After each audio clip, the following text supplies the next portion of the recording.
दोस्तों नमस्कार। आशा है कि आप अच्छे होंगे, आपका दिन खुशी से बीते। इसी के साथ हम इस वीडियो का शुभारंभ करते हैं। दोस्तों आज हम ये सिद्ध करने की कोशिश करेंगे, कोशिश नहीं कन्फर्म है कि अल्लाह का गणित ही बहुत ख़राब है। अल्लाह गणित जानता ही नहीं है, क्योंकि अल्लाह तो नकली है। ये सारा खेल तो मोहम्मद का था, सल्लल्लाहु अलैहि वसल्लम का।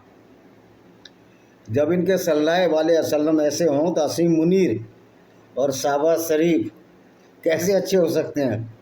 वो भी उसी मूर्खता और अज्ञानता को मानते हैं जिसको कि हम इस्लाम के नाम से जानते हैं।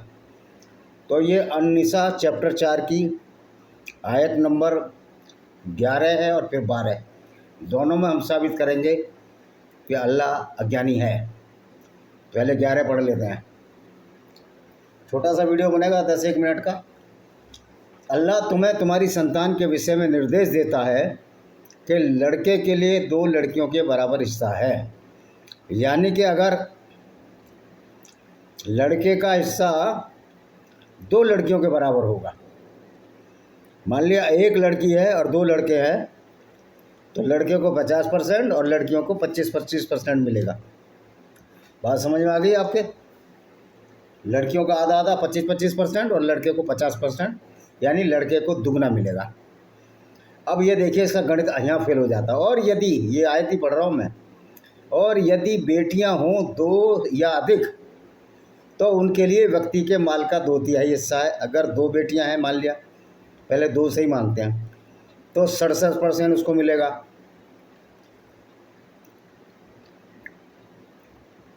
सड़सठ परसेंट में 33% और मिल जाएगा, और लड़के को 33%। ये तो हिस्सा बराबर हो गया। अगर 2 से अधिक हों, अगर मान लिया 3 बेटियां हैं उनकी, तो 3 बेटियों के लिए 2/3 कितना हुआ?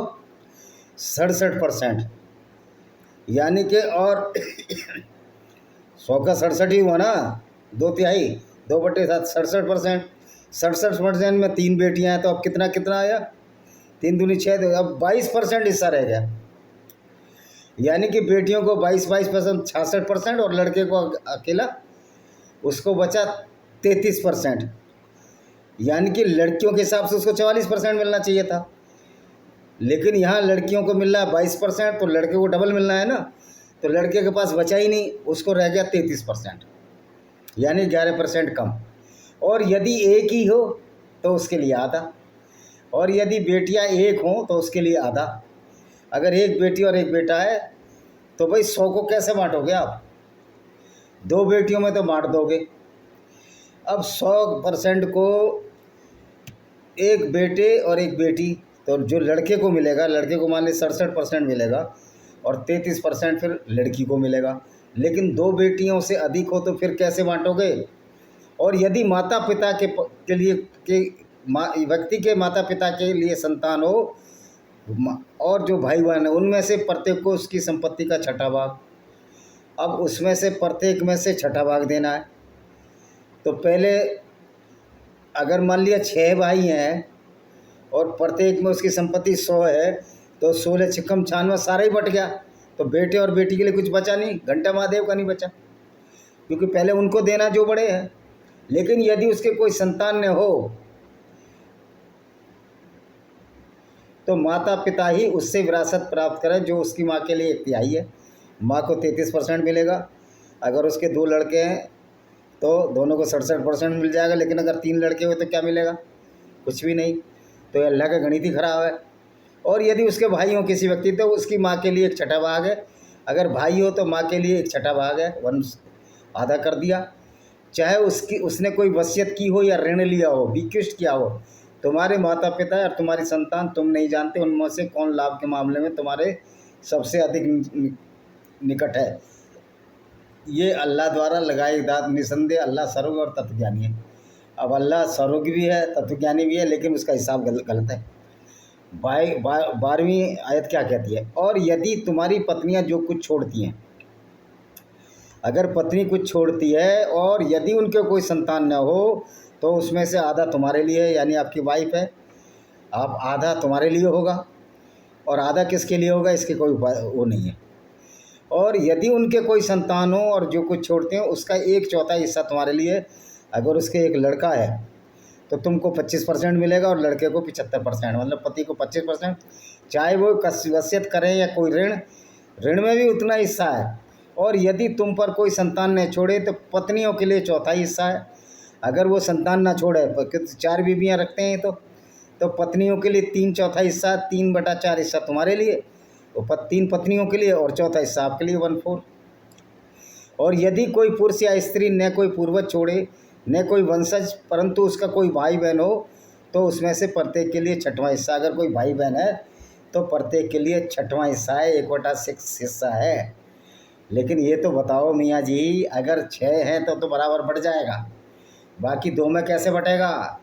2 में तो 1/2 हिस्सा देना पड़ेगा ना। कोई भाई बहन हो, मान लिया 6 भाई हैं या बहन है तो 1/6 करके बांट दोगे पूरा। लेकिन 2 ही भाई हों तो फिर कैसे बांटोगे? आधा आधा बांटना पड़ेगा। यदि वे 2 से अधिक हों तो 1/3 हिस्सा पाएंगे। अगर 2 से अधिक हों तो उनको 1/3 हिस्सा, 1/3 मिलेगा। यानी 3 हो तो 1/3 मिलेगा।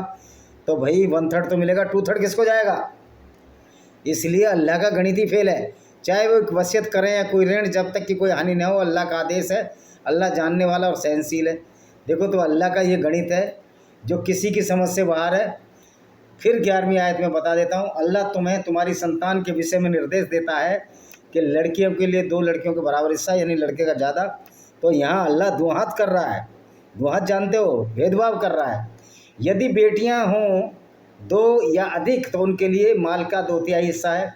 अगर बेटियाँ 2 हैं तो 2/3 हिस्सा, चलो 33% दोनों को आ जाएगा। और उनके व्यक्ति के माल का 2/3 हिस्सा 67%, तो 33% आ गया। तो लड़के को अगर 2 बेटियां तो लड़के को 33% ही बचा। फिर लड़के को लड़कियों से डबल कहाँ मिला? नहीं मिला। लेकिन अगर बेटियां 3 है मान लिया तो भी 2/3, तो 3 में 2/3 वही 67%, तो 22% मिलेगा। लेकिन लड़के का हिस्सा तो डबल है, तो 44% तो बचता ही नहीं, सिर्फ 33% बचता है। अगर 2 बेटियां हैं तो उनको तो सबको बराबर मिल रहा है। अगर 3 बेटियां हैं तो लड़कियों को कम मिल रहा है, लेकिन लड़के को भी डबल नहीं मिल रहा। और तो ये इस तरह जो मोहम्मद का अल्लाह है, ना तो सर्वज्ञ है ना तत्दर्शी है, ये झूठा अल्लाह है। और यदि व्यक्ति के माता पिता के लिए संतान हो, उनमें से प्रत्येक के लिए उसकी संपत्ति का 6वां भाग है, प्रत्येक के लिए। अगर उसके 6 हुए तो 1/6 सबको बराबर आ जाएगा। लेकिन फिर लड़के के लिए क्या बचेगा? बाबा जी का ठुल्लू बचेगा। लड़के के लिए तो कुछ बचेगा ही नहीं। भाई ऐसा भी तो हो सकता है कि लड़के भी हैं, लड़कियां भी हैं, और माता पिता की संतान प्रत्येक भाई बहन भी हैं, तो क्या करेंगे? और यदि उनके कोई संतान न हो तो माता पिता उससे विरासत प्राप्त करेंगे। अगर कोई संतान नहीं है तो माता पिता, तो उसमें माँ के लिए 1/3 है। अब माँ के लिए 1/3 है, बाप के लिए 2/3 है, तो डबल हो गया, ठीक है। क्योंकि औरत को आधा और उसका डबल उसका। फिर आगे यदि उसके भाई हों तो उसकी माँ के लिए 1/6 भाग है। और उसके भाई हों, मान लिया 5 भाई हैं, तो माँ को 1/6 भाग मिलेगा, और 5/6 5 भाइयों में बटेगा, यानी फिर भी 1/6 ही मिला। तो ये अल्लाह जो है किस तरह इसका गणित है? अल्लाह तो गणित में फेल हो गया। अल्लाह गणित में भी फेल, अल्लाह विज्ञान में भी फेल। तो ये कुरान का अल्लाह तो फेल ही फेल चल रहा है। कुरान का अल्लाह फेल ही फेल चल रहा है। और सबसे बड़ी बात है, कुरान का अल्लाह तो भेदभाव करता है। कुरान का अल्लाह तो ये कहता है कि औरत को आधा हिस्सा मिलना चाहिए और आदमी को पूरा। लेकिन जहाँ 2 से ज़्यादा बेटियाँ, 3 बेटियाँ हैं, वहाँ लड़के को तो डबल मिल ही नहीं रहा। लड़के को वहाँ मिल रहा है महज 33% और लड़कियों को 22% मिल रहा है, तो 44% नहीं मिल रहा। अगर 2 बेटियाँ हैं तो 2 बेटियों को 33% मिल रहा है, और लड़के को मिल रहा है, लड़के को कितना मिला? 33, लड़के को भी इतना ही मिल रहा है। हाँ, 1 बेटी अगर है तो लड़के को मिल रहा है, अब लगा लीजिए 67%, और लड़की को 33%। तो ये अल्लाह का जो गणित है झूठ पर आधारित है। तो हम कह सकते हैं कि ये शाहबाज का शरीफ का अल्लाह है और आसिम मुनीर का अल्लाह है, जिसको गणित ही नहीं आता। और जब गणित नहीं आता इसलिए हर बार मार खा जाते हैं, क्योंकि मोहम्मद का गणित ही ऐसा था। एक मुसलमान 20 के बराबर, जब मार पड़ी कस के तो कहा नहीं ये तो बहुत ज़्यादा हो जाएगा, एक मुसलमान 10 के बराबर है, तो इस तरह जो झूठ का पहाड़ मोहम्मद द्वारा खोड़ा गया उसी को इस्लाम कहते हैं, और ये अल्लाह का हमने झूठ पकड़ा है आज।